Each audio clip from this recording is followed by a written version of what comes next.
पुरुषों को श्रवण कर रहे हैं।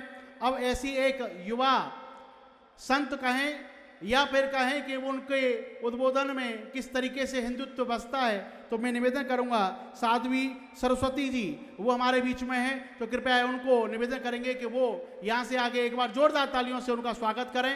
और सभी के चरणों में यही निवेदन कि समय में हम सब अपने भाव पूर्ण रूप से सनातन बोर्ड के लिए रखें और इसका दिव्य भव्य जो भाव है उसको हम संपन्न करा सकें। आइए एक बार जोरदार तालियों से। वंदे महापुरुष ते चरणारविंदम। प्रार्थना के लिए समय नहीं है क्योंकि याचना नहीं, अब रण होगा, संघर्ष महाभीषण होगा। प्रार्थना तो हम कथाओं में कर लेंगे। एक बार निवेदन करूंगी, दोनों हाथ ऊपर उठाएं, मुट्ठियां बांध के इतना जोर से जय जय घोष करना है क्योंकि दिल्ली से ही उन गीदड़ों ने आवाज लगाई थी कि कितने अफजल मारोगे, घर घर से अफजल निकलेगा। आज ऐसा जय घोष करो कि कोई अफजल की औलाद अपनी अम्मी की कोख में भी बैठा हो तो वही दम तोड़ दे और ऐसे नारे लगाना बंद करे, क्योंकि यहाँ सनातन बोर्ड के गठन के लिए हम आए हैं और आज वो गठन बना के गुंजायमान करके जाएंगे और वो गुंजान आपके जय जय घोष से होना चाहिए। भारत माता की, भारत माता की, हिंदू राष्ट्र की, हिंदू धर्म की जय जय श्री राम, जय जय श्री राम। परम पूजनीय श्री शंकराचार्य भगवान श्री के चरणों में कोटि कोटि प्रणाम। इस आयोजन के कर्ता धर्ता और श्री हनुमान स्वरूप सनातन धर्म की ध्वजा को विश्व भर में फहराने वाले परम पूजनीय देवकी नंदन ठाकुर जी महाराज श्री मेरे बड़े भाई के चरणों में प्रणाम। विराजमान सभी संतों के, महापुरुषों के चरणों में प्रणाम। मैं सिर्फ 5 मिनट में अपनी बात कहूंगी क्योंकि मंच की भी मर्यादा है। सनातन बोर्ड आखिर क्यों जरूरी है? एक शब्द आपने अभी पिछले कई दिनों से सुना होगा जिसका नाम है वक्फ बोर्ड। वक्फ बोर्ड एक ऐसा बोर्ड है जिसका भारत की भूमि से कोई लेना देना नहीं था, क्योंकि बंटवारे के बाद जब धर्म के नाम पे बंटवारा हुआ तो मुसलमान कहाँ जाए? पाकिस्तान। हिंदू कहाँ रहे? हिंदुस्तान में। लेकिन हुआ क्या? वहां से हिंदुओं को कत्लेआम करके भगा दिया गया, या तो मार डाला गया, या तो धर्म परिवर्तित करा दिया गया, या तो उनका नामो निशान मिटा दिया गया। और उसके बाद जो वहां के हिंदुओं की जमीनें थी वो किसके पास चली गई? मुस्लिम पाकिस्तान वक्फ बोर्ड के पास। और हिंदुस्तान में, भारत की भूमि में जो हिंदुओं की भूमि थी और इनके मुस्लिमों की भूमि थी वो भी वक्फ बोर्ड को चली गई। इसके बाद भी ऐसी ऐसी जगहों पे ये अपना दावा करते हैं। कभी तो कहते अंबानी का घर वक्फ बोर्ड की जमीन पे बना है, कभी तो कहते फला फला रेलवे स्टेशन वक्फ बोर्ड की जमीन पे बना है। पढ़े लिखे लोग तो जानते हैं कि ट्रिब्यूनल कोर्ट में जाना है, लेकिन जो गांव का गरीब आदमी जिसके 10-10, 5-5 एकड़ ये वक्फ बोर्ड हरण कर लेता है, उसको तो डिस्ट्रिक्ट कोर्ट भी नहीं पता, हाई कोर्ट भी नहीं पता, वो क्या जानेगा ट्रिब्यूनल कोर्ट में। और जिस ट्रिब्यूनल कोर्ट में इन्हीं के लोग बैठे हुए हैं वहां हमारे पक्ष में फैसला कैसे आएगा? वक्फ बोर्ड बाय यूजर और वक्फ बोर्ड बाय डोनर दोनों ही पूरी तरह से असंवैधानिक है। इस धरती से मैं मांग करती हूं, आज से 13 वर्ष की उम्र में मैंने एक कविता बोली थी, कश्मीर तो होगा पाकिस्तानी होगा। आज उसी को मॉडिफाइड करके पूज्य महाराज श्री की आवाज से आवाज मिला के एक लाइन कहती हूं कि आज संतों का ये आवाहन है कि हिंदुओं की छाती पर बैठकर अब हिंदुओं पर अत्याचार नहीं होगा।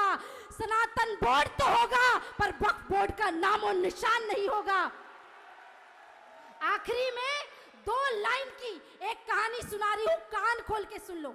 एक जंगल में आग लग गई, जंगल में आग लगी तो जंगल के जानवर वहां से भागने लगे। सारे जंगल छोड़ के जा रहे थे, एक टिटरी रोने लगी, अपनी चोंच से जल लेकर जंगल में डालती, फिर झरने में जाती, फिर चोंच से जल लेकर डालती। कौओं का एक झुंड उड़ के जा रहा था और कहने लगा, अरे टिटरी, तेरी जरा से चोंच के जल से जंगल की आग नहीं बुझने वाली।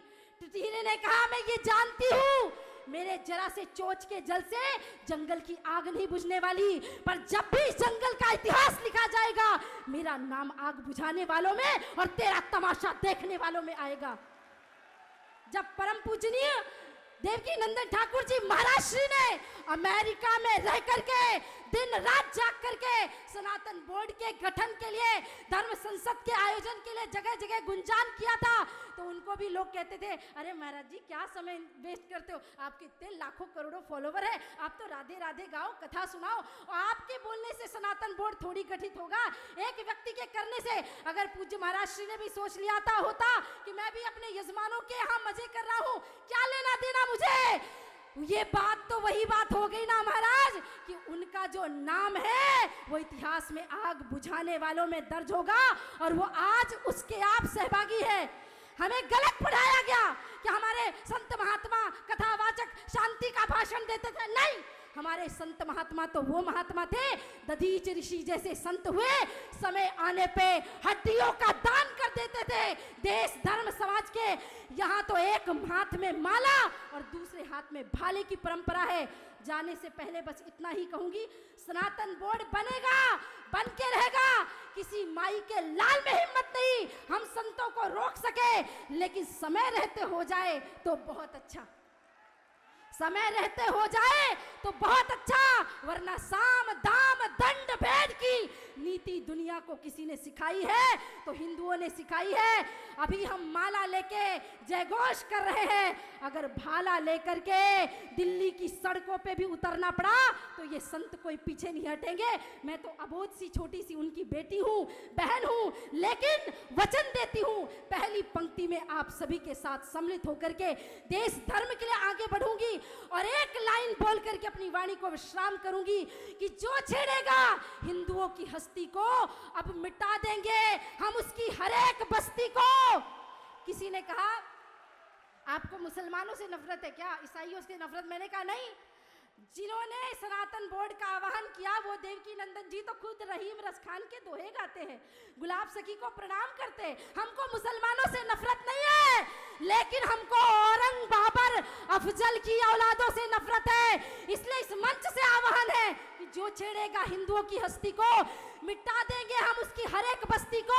रहना है तो रहीम रसखान बन के रहना, औरंगजेब बाबर बने तो खाक में मिला देंगे तुम्हारी हर एक हस्ती को। एक बार पुनः विश्राम से पहले दोनों हाथ ऊपर उठा के मुट्ठी बांध के जोर से जय जय घोष करें और एक और वचन देकर जाइए हिंदुओं। 1-1 लाख के फोन खरीद सकते हो ना, मेरी माताएं बहनें 2-2 लाख के लहंगे खरीदती अपनी शादियों में, खूब खरीदना, लेकिन 1-1 हजार रुपए की तलवार भी खरीद के घर में जरूर रख लेना। उड़ाइए दोनों हाथ, भारत माता की, भारत माता की जय जय श्री राम, जय जय श्री राम। एक और बात मैं आज इस मंच में अगर नहीं कह पाई तो शायद कहीं और नहीं कह पाऊंगी। परम पूजनीय महाराज श्री, आप बहुत अच्छे कथावाचक हैं, हम खुद भी कथा करते हैं और एक बड़ा सुंदर आपसे प्रेम भाव भी है मेरा। आप मेरे बड़े भाई हैं, गुरु तुल्य हैं, सब कुछ है, पर आपने आज कथावाचकों का सिरमौर सिर मुकुट सबसे ऊपर कर दिया सनातन धर्म के लिए। मैंने ऐसे बहुत से कथावाचक, क्षमा करिएगा, पूज्य शंकराचार्य भगवान बैठे पर क्षमा करिएगा हाथ जोड़ के, नहीं, सब लोग यही कहते हैं हमेशा से कि क्या लेना देना हमें धर्म से, लेकिन पहली बार कोई संत कथावाचक यहाँ से खड़े हुए हैं। मैं साष्टांग आपको प्रणाम करती हूँ और बहुत धन्यवाद करती हूँ। जय श्री राम। बहुत बहुत धन्यवाद।